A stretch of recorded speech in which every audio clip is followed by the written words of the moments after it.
Hi folks, here we go again. I just can't take it any longer. Everybody sent in suggestions for videos and 99.9 were absolutely perfect, so we'll have enough to do next couple hundred years. But I gotta read this one, and I hope it's a joke, but I still gotta read it. So Kurt sent this. It says, it sounds like occasionally Mr. Pat goes on a day working job. Maybe some video from the start would help. Scrambled eggs, biscuits and gravy, 3 quarts of coffee, jingle in the horses for the day, tack up, load up, hit the road, in the gate to meet and greet the rest of the crew.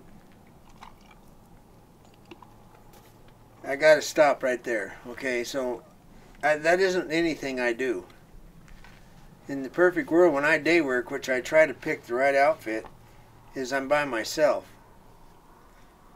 And if I started the day with all that food, I wouldn't go anywhere. Plus, if I had 3 quarts of coffee, I'd be on the ground all the time. I'll let you guess why. So, and if you're getting an early start, you usually like to go and be there overnight. So like Deb says, here's the way it really works for me when I day work. It's 2.5 hours south of here is where the ranch I day work on right now. So if he wants me there Saturday, I go down Friday and I get there about 30 minutes before dark because I know the outfit. He's got a big set of corrals, water, everything I need. So I kick my horses in the corral, throw them their hay, they're on water, and then it's damn near dark, so I go to bed early anyway.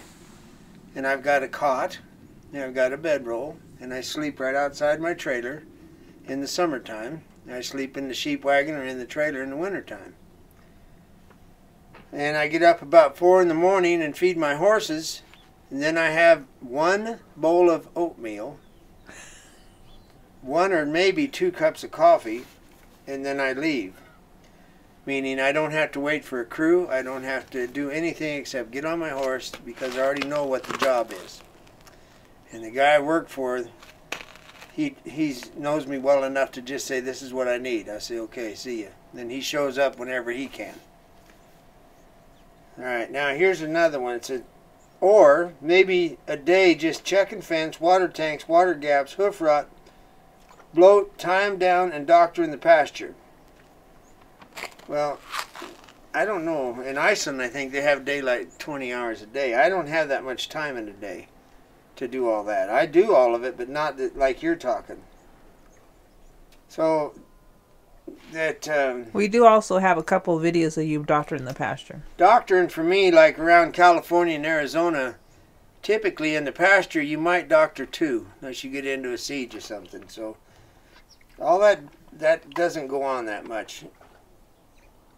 Or maybe sit around a fire with your old friends, talk tack, wrecks, and funny stories. Well, my old friends are all ghosts now, so they could join me, but I'm not sure they're there. And in Southern California, I hate to be so picky, but you did write this. We don't build fires when we're camping because this is Southern California, the burn capital of the world. Or maybe hit the road to a saddle maker, bit maker, spur maker. Show the guy making your snaffle, your western bit, shaps, chinks, maker, riata braider, Kurtz, Bosal, braider. Okay, I don't go to places like that. I don't need to. So none of the above happens, partner. That's just kind of the way it is. But and here's something else that's on the email that's geographical, actually. You ride single file out to the pasture for the gathering. Bring them in, sort them. Here's the good one. Mug them. Cut them. Steaks, taters, mountain oysters, beans, and load up and go to the house. None of that happens.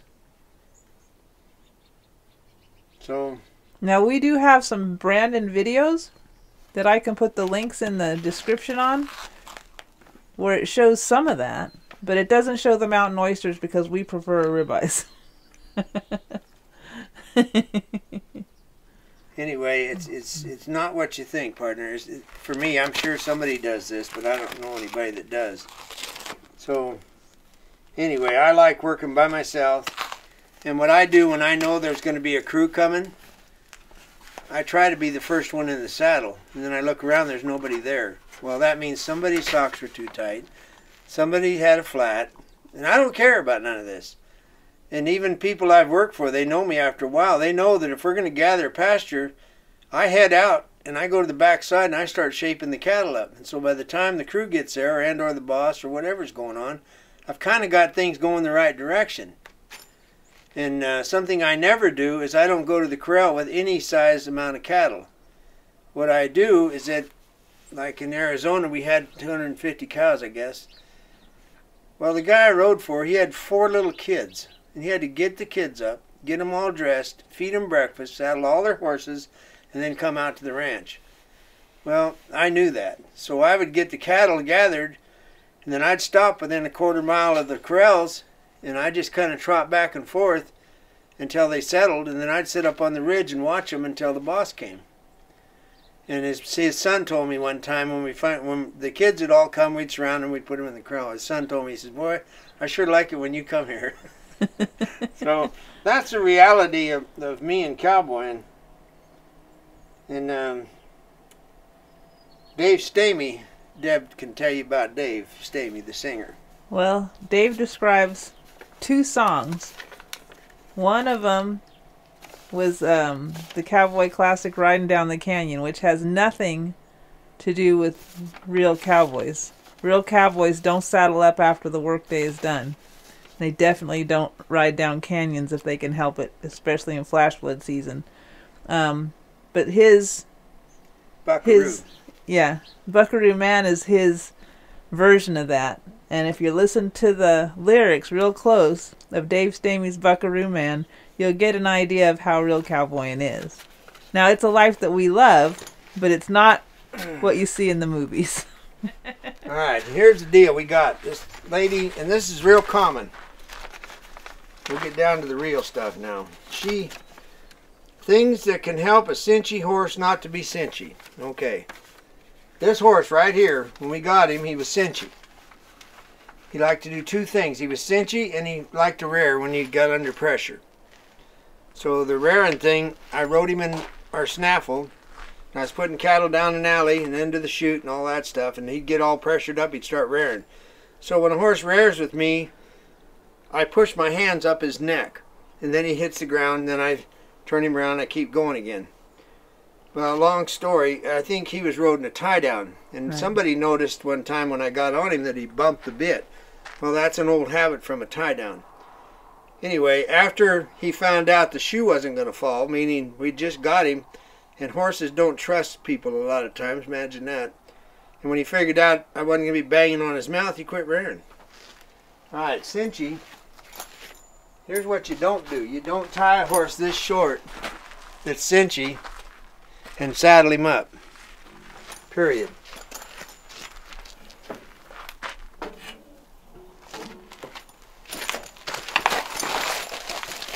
So you can do one of 2 things. You can just drop your rope if they'll stand. And if not, what I do, I just simulate tying.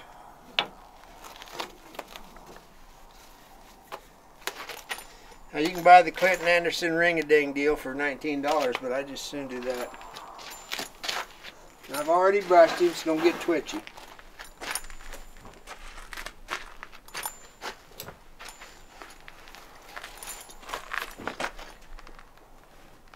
Here's one of the things.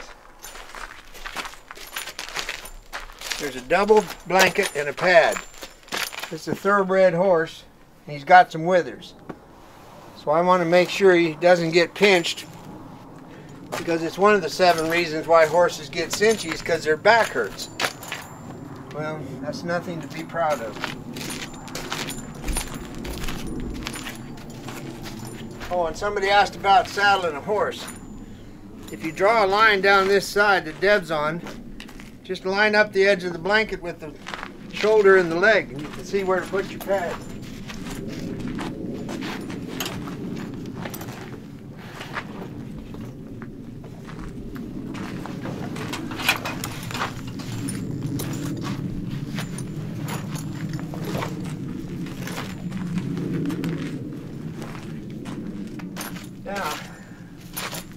as you come around, you look at the distance from here to here, and you've already seen the same side, and I know that it's an inch short.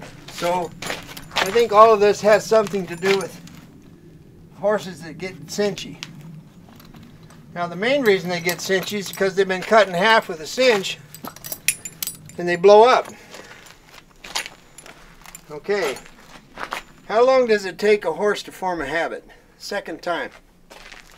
Now, you see how these cinches are hanging? And I know it's customary for a whole lot of people, but they leave them down and then they throw the saddle over and the saddle comes flying over and this buckle hits the horse just about in the knee. And that's what I don't like about it. That's why I hook my cinches up. Now, watch. The cinches, when I'm done, I roll them. Roll, roll. So now, when I put it on here, in the summertime especially, this is exposed to the air and it dries out quicker. And so does the cinch. So that's why I turn the cinches that way. I roll them. Okay. I ride a 5/8 rigging. Do you want to turn him a little bit so we can get the sun on him? Maybe drop the lead rope over there just for fun.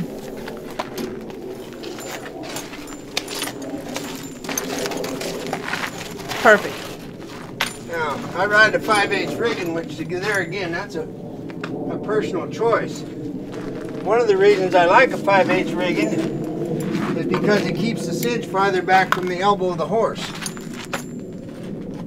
Oh, and I know a lot of you guys are like yawning, but people want to know. This is how I load up my latigo.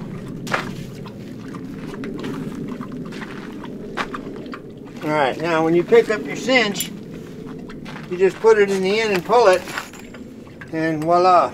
So that's how I do it. Now, here's the important part. First, I saddle a cinchy horse a minimum of 3 times. Alright. That's the first time.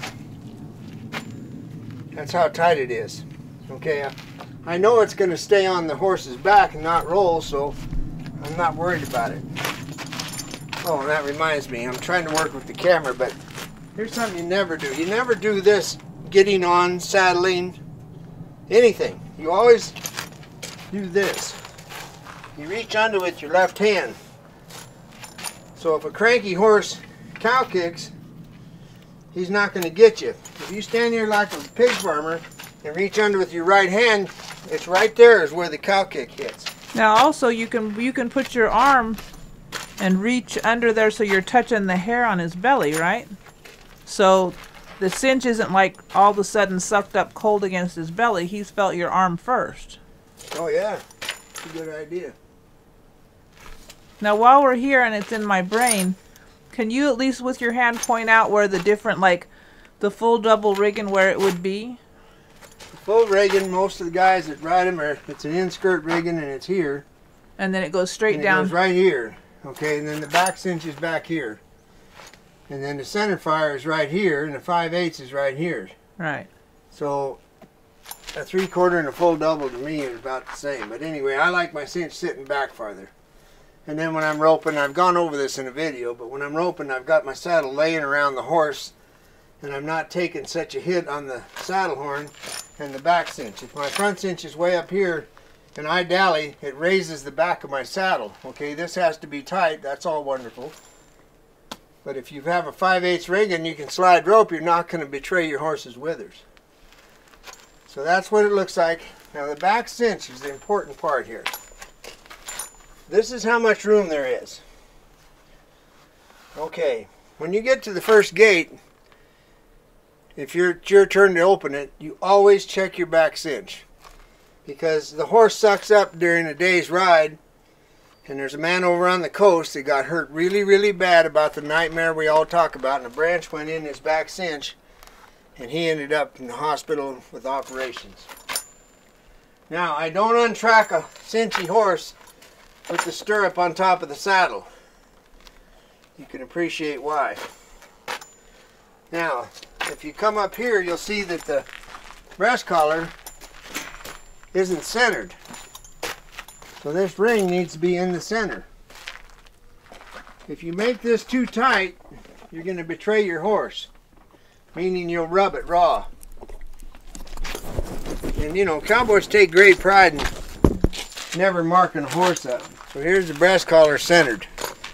That's how much slack I have in it. Okay. For you folks that don't use a back cinch or a breast collar, let me tell you that I always use a breast collar. We work in a lot of steep country.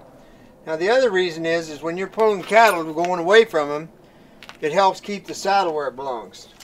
Now an interesting point to make is that this is called a 3-piece breast collar. All right. In Texas, in other places, I'm sure it's real common. In Arizona, I noticed they use what they call a pulling collar, and it goes from down here. And it's got 2 straps on it. It's real wide. Well, the reason is because the way they rope with short ropes and tied off, they need that pulling collar because they're literally pulling like a workhorse. All right, we slide rope on the horn, and we got a long rope, so we don't use it. That's the difference. Now, please understand, there ain't a damn thing wrong with any way you do anything. As long as you get the job done, nobody dies. So that's up to the guy that's riding the horse, how he rigs it. This is what I do. So, the Cinchy horse. I'm going to go down here where I got some room.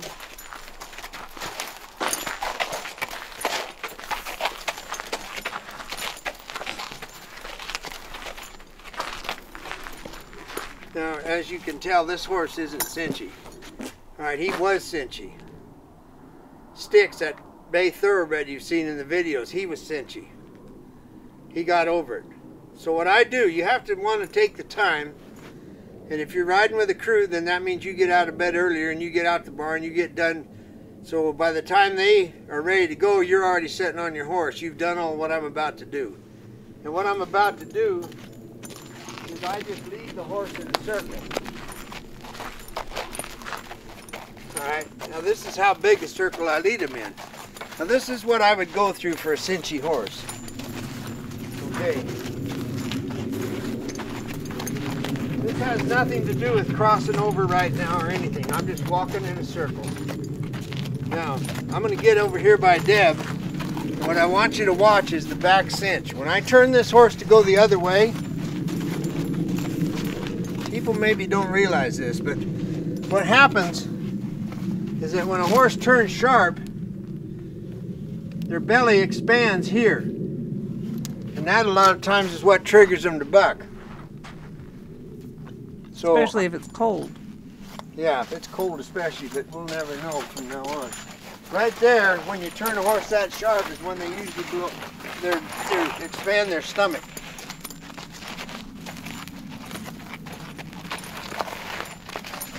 Now, some folks got a hold of us that knew Oakhurst and Raymond and Bootjack and all that good country, and to hear from O'Neill, California is really special to me. That just tickled me to death. My grandpa told me that in the 40s, I think it was, he rode for Toppings, and I think they're up out of Basor, which is in the Sierras. And he said they cut him a white horse and he rode 16 days in a row. So those folks are over there in that O'Neill's country. So you might clarify it or verify, but that's what he told me. I got 2 things. The first is the doghouse that people might not be aware of looking for. Yeah. If you can point that out, what that would look like. And what you did this morning is you saddled this horse up and you let him stand in the sun with the saddle on, which I thought was pretty thoughtful. Well, it just, you know, you just got to think. Now what Debs means by a doghouse is this. When a horse is walking around and a dog could get in there, you do not want to get on. Trust me. Okay, so you walk them around, that'll start to go down like this. And that. And it's just one of those death-defying things that you really want to pay attention to. Now, didn't somebody put something under there with some poor guy? Well, I wasn't going to bring that up. Okay, I worked on a dude ranch. Well, in the morning we were young, which means we were stupid. So, I don't know, some of you might know it, but they used to have little tiny juice cans or beer cans, or small, for a while. I don't know why. Anyway, we'd freeze a juice can, and some guy thought he was pretty cocky. We'd slip it underneath here, under the blankets. That horse would be all humped up, and he'd, I tell you, I'm riding him. He'd step on, he'd sit down on that juice can, the horse would buck him off. So, we don't want to share that with everybody. No. It'll be our secret. I won't tell you the name of the dude ranch. But it's quite common for kids that wrangle dudes. They make their own fun. When nobody's around, they flank the dude horses. So there's the second time I've tightened this horse up.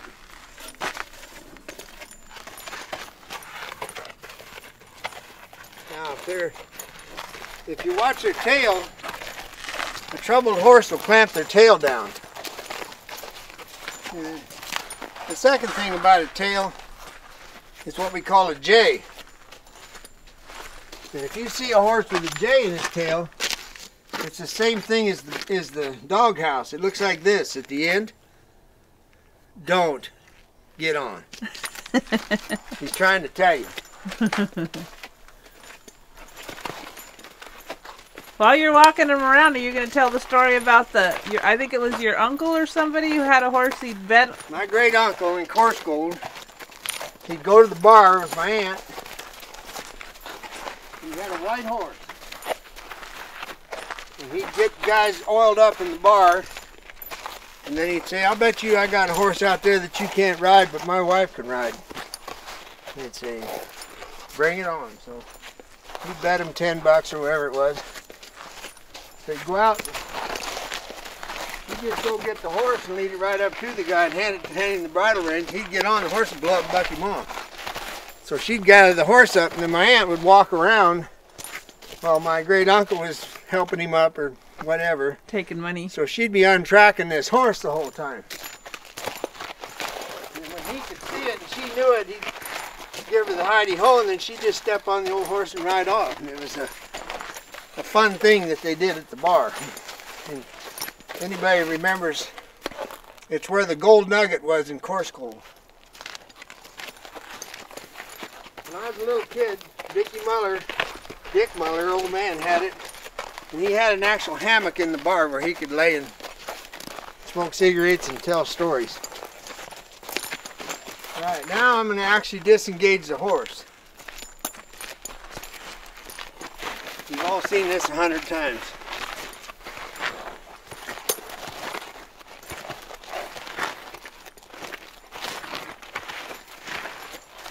He's crossing over. And I'll go the other way.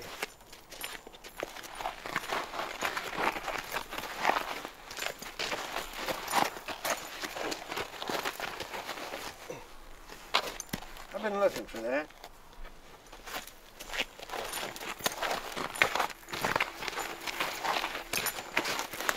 The tighter you go, see my right hand's inside now? I can bend him more.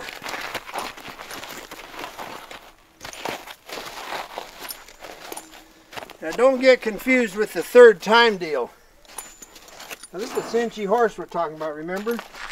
Alright, that's all the tighter I'm going to get this back cinch. That's it. That'll get him to the first gate, no problem. He's not going to get hurt. Nothing's going to go wrong. They'll let it go. I leave it hanging down with the pin out. That tells me that I have not finished. So here's one more hit. And now the pin's in. And that's tight, ready to ride.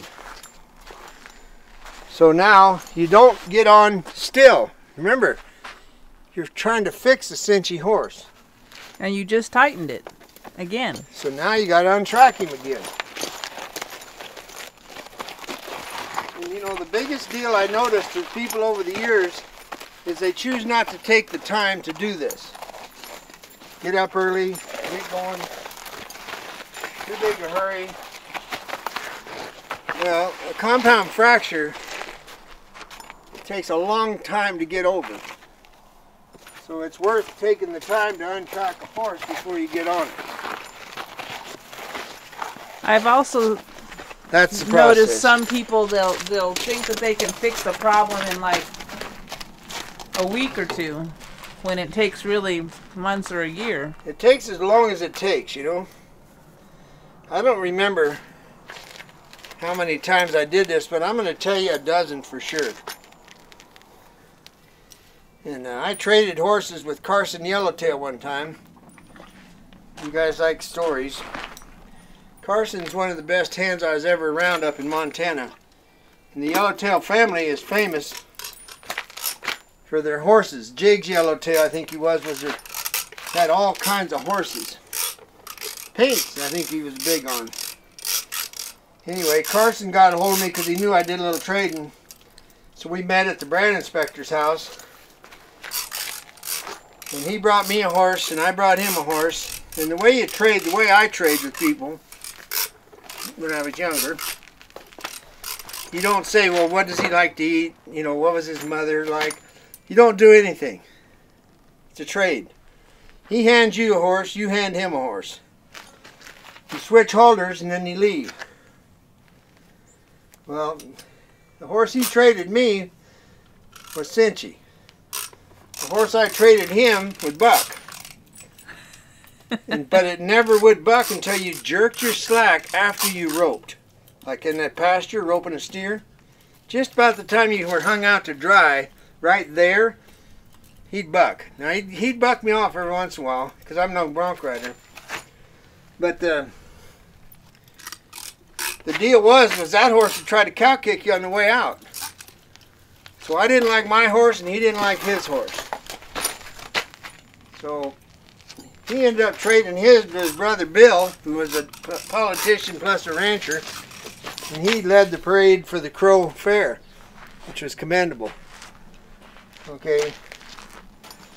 The horse he traded me on a ranch in Montana, no matter how remote you are, it's called the Sagebrush Telegraph. Everybody in the country knew within 5 minutes after I got that horse that I was going to die. So they didn't have a lot of faith in you. No, they didn't. Because everybody knew that Carson's a bronc rider. He's good. So anyway, I went to headquarters that day because we were leaving from there to go to Cottonwood, I think it was. And everybody got on their horses because they wanted to be a horseback when they watched me get killed. It's nothing personal. That's just what cowboys do. So anyway, I untracked this horse 3 times one way and 3 times the other way. Good looking blue roan, beautiful horse. So I stepped on him, and there's a term in the cowboy world, it's called walking on eggs. Well, this horse was walking on eggs. They barely touch with their tiptoes, and they take a real short steps, and they're telling you, I'm about to explode. And how, I'll never know. But I took the reins, and I was sitting on him, and I just took the reins, and I shook him at him, like this. And he kept walking like he was on eggs, and then pretty soon, after about 50 feet, he started to walk. So untracking him and shaking those reins, I don't care how, why, or what, he did not buck. He never, ever bucked with me. And I tipped him over in a feedlot on the ice one time, and he got up and stood there and waited for me. So I'm sure there's a moral to that story. Oh yeah, it was the thing about taking the time to work with him and untrack him. So if Carson's watching, we both know how we came out on that deal. That's fine. That's just the way it is. Now, wasn't the horse you traded a gaited horse too? Yeah, the horse I traded him was a gaited horse. Deb's right. But that was why it was good in the parade. I only used it for a circle horse because, as I already told you, what he did when I doctored. But to me, gaited horses, there's 3 gaits: fart, fumble, and stall. Well, that's what he was. He was a gaited horse. But he could absolutely cover ground on a circle. But the problem I personally run into, and I know I'm going to get the emails from whoever, was that a gaited horse out in the rough country, when you're actually not on a paved road or a trail, historically they get what we call the brand of the goat. Because they get going in third gear and overdrive and they stumble and they take the hair off their knees right here from stumbling. And that's called the brand of the goat. And please, you folks that are WBA champion gaited horse people, don't get upset. I'm just telling you the way it is. And that's one reason most cowboys don't ride gaited horses. And they're not usually fast enough to actually doctor outside, are they? No. But Bill Yellowtail, he loved that horse. And it made the perfect place to be. Once a year, lead the parade at the Crow Fair. So there you go. Oh, I think you should show him getting on. Just so they know that he didn't buck you off. Yeah, that's right. I'll get on, then I'll ride off.